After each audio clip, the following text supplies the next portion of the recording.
Hello दोस्तों, welcome to my channel. इस शब्द को कुछ लोग भारत में गलत बोलते हैं, जैसे वैरी। आइए सीखते हैं इसकी सही प्रोनाउंसिएशन। इसकी सही प्रोनाउंसिएशन है वेरी। वेरी। इस शब्द में दो शब्दांश हैं। पहला शब्दांश है VAR और दूसरा शब्दांश है Y। पहले शब्दांश को यानी VAR हम बोलेंगे वेर। वेर। गलत प्रोनाउंसिएशन में हम इस शब्दांश को बोलते हैं वैर।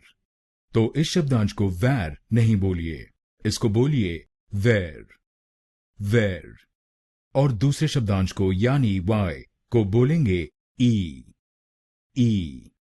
तो बनेगा वेरी। वेरी। वेर ई। वेर ई। वेरी। वेरी। और आपको पहले शब्दांश पर यानी VAR पर जोर डालना है। वेरी। वेरी। अब आप जान गए इस शब्द की सही प्रोनाउंसिएशन। अगर आपको ये वीडियो पसंद आया तो वीडियो को लाइक जरूर कीजिए और चैनल को सब्सक्राइब कीजिए। धन्यवाद।